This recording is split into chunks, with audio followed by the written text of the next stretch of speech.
according to what you truly believe in and identify in this world as tenderness. The word may be hard, but the music that surrounds the word does not need to be, because then you will have a power to convince much greater than if you were using the hard word with a cover, an armor. No, we are all afraid of armor because she reminds us of war. And sometimes, instead of putting melody music in our word, we put armor, and then we scare the one who listens to us. We hurt the one who listened to us.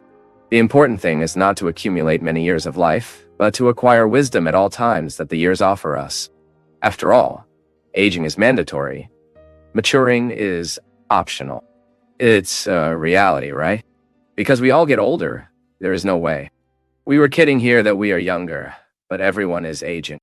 Those friends who were once lucid suddenly begin to change their dates, begin to change the names, begin to repeat the same stories. It is life. The aging process is natural to the human condition. There are some people who face this as a loss. There are others who discover that it is a gain, and that can be a gain. This week we were talking that it is very important in life we develop habits, even in youth, that combine with old age. Do you know why? Because if we are just used to the things of youth, if we do not start creating habits that are later of age, maturity, we will not have something to do later. Being too young is a problem. You need to start getting some habits that can help in your old age process. Reading, for example. When we find out, in adolescence, childhood, adolescence, youth, when we learn to cultivate the reading habit, you are already ensuring a good quality time for your old age. Why, what is my great complaint?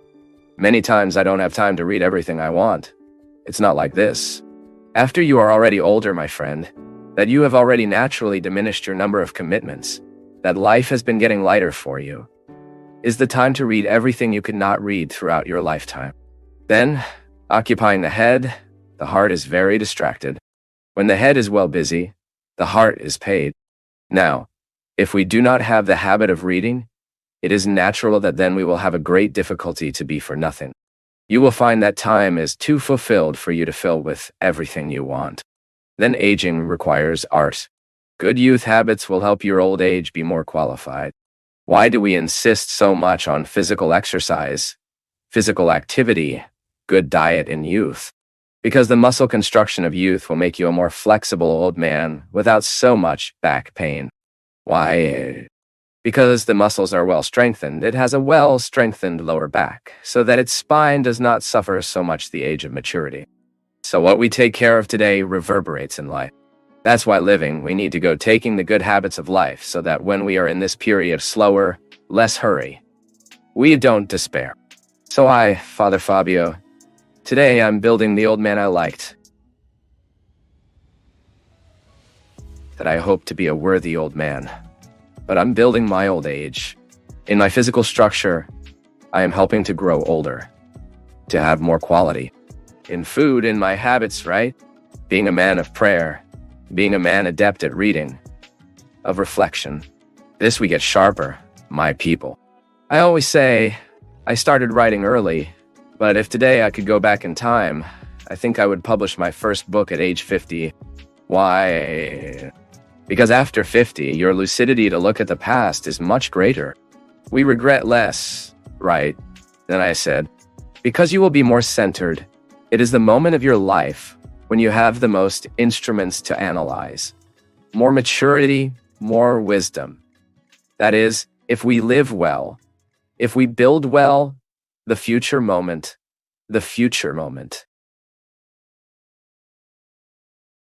In the present moment. Maturing is much more than aging. You can have an immature 80-year-old man. Why is maturing? Maturation is not the accumulation of time in us, but it is the accumulation of experiences. When we do not discover wisdom in the process of life, we will be a bland person, without speech, without much to say, without much to add. I have a lot of pleasure in being old. Why? Because I've always been like this since childhood. My mother always says that. From a young age, I like to talk to older people, because it is very interesting for you to hear life relived. It's very concrete literature, right? A person telling his story, telling his life, telling his past, as it was, as he was, as he was modified. This is very enriching. And upon hearing the old ones, I see it right. I realize how determining it is for the quality of old age. Because it's good for you to talk to a wise person, isn't it? We all need to find wise people for life. Because the wise is one who has a little more intelligence. Intelligence to solve a mathematical problem. Many we have, but often a matter of life, looking at it in depth, looking at it with fertility. Not always intelligence is enough. Then we can distinguish the one who is very intelligent and the one who is wise. Because advising a person requires a lot of wisdom. Is not true? Giving advice and interfering with the other's life requires a great wisdom. But where does it live? The blessed wisdom. She lives on the opportunity we have to build a life within us. She lives in this opportunity to find along the way what she teaches us. The story I have contact, which comes to live inside me. That life I found, which moved so much with me, came to live inside me. This is a accumulated wisdom, right? When you do not go through any way through life, nor for people's lives. For the history of people, you start collecting the examples lived, the events, you extract that. As if we took a sugar cane and made all the broth out, because we know that sugar is there. It is as if we could then need this life that we live so we can extract up to the last drop of flavor. Then we keep it inside us. We get wiser as we have an open heart to live, to be able to bring the learning that this life has, and we accommodate it within us, and you use it. As you live, avoiding the same mistakes as the past, so my father made such a mistake, so today I will change my attitude. The text is called Silences and Words. In the word, communication takes place. In silence, it is complete, for understanding is materialized from silence. The power in both and wisdom is to use these two times of communication well. Within a composition, the breaks are as important as the sounds. A good orchestra is one that performs well the dynamics of the breaks and continuities.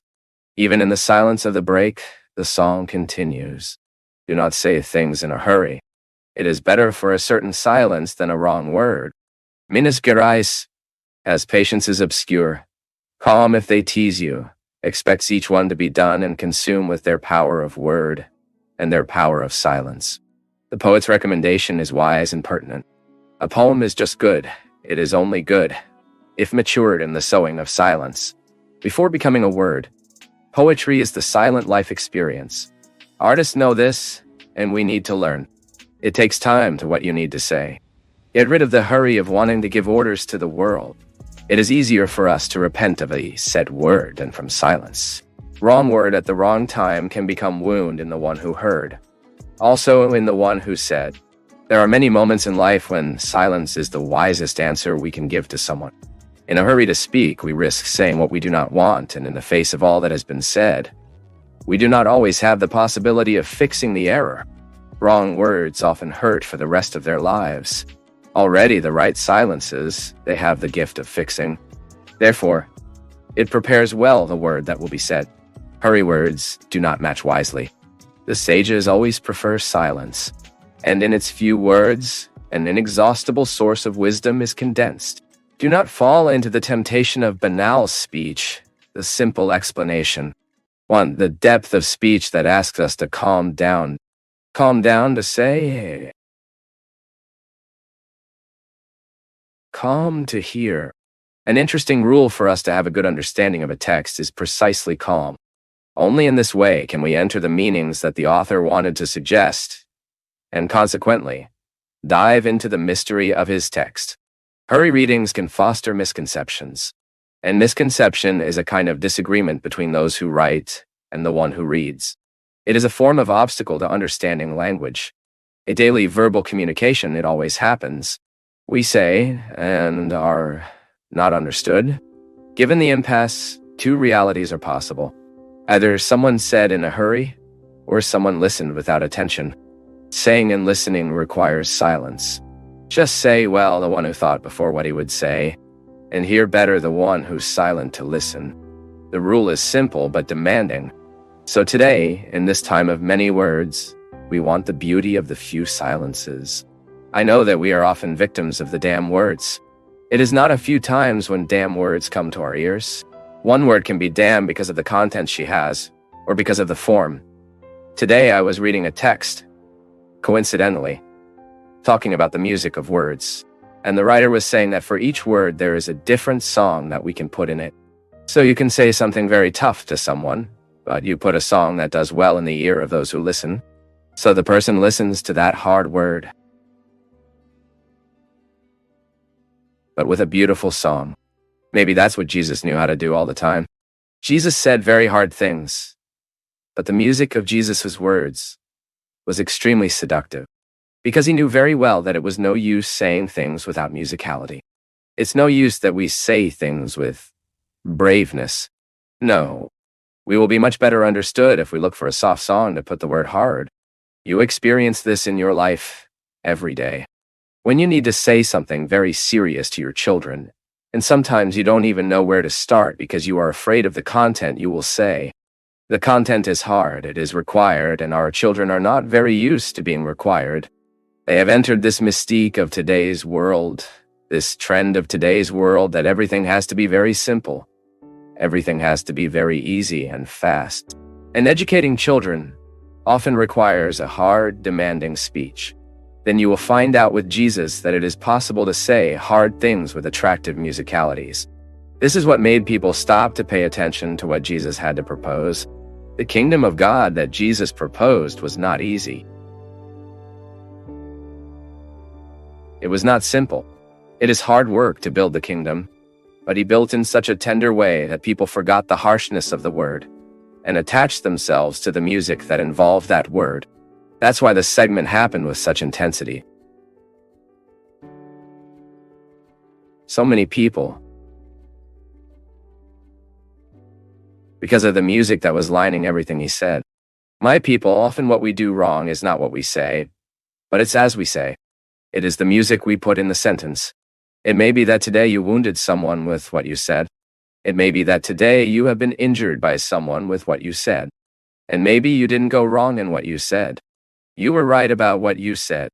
You were right in claiming what you claim it or tell that truth, you said. But you may not have chosen the best way to say. Maybe you got lost in hurry, in anger. It's strange, but in life, we lose the reason when we get angry. In life, we lose tenderness when we get annoyed. Because anger has the power to remove us wisdom. And when we are out of wisdom, we usually don't know how to put music in the words. We all like music. We all like to hear what came in one day inside our hearts. Did us good. Why, the word came with music. She didn't come alone. The interpreter put such an intention so beautiful that you really believed what he was singing. A well-interpreted song, it expresses all of the power of truth that the composer wanted to give. But he who interprets, the good interpreter, he makes the song even more true than when he was born from the composer's hand, because he knew how to put the intention of the voice. When I taught at the Faculty of Theology there at Peonian College, I always told my students that they would be priests one day. Be careful not to have a tone of voice, a way of talking like everyone else. Seek the melody of words. Seek your way of saying, and that your way of saying evangelical truths, that your way of teaching the gospel, the word of Jesus, the good things of life, are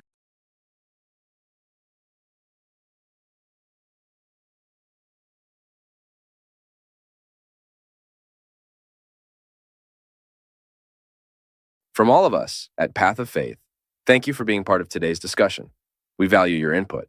So please share your thoughts in the comments, show your support with a like, spread the message by sharing, and subscribe to stay connected with us on our journey of faith.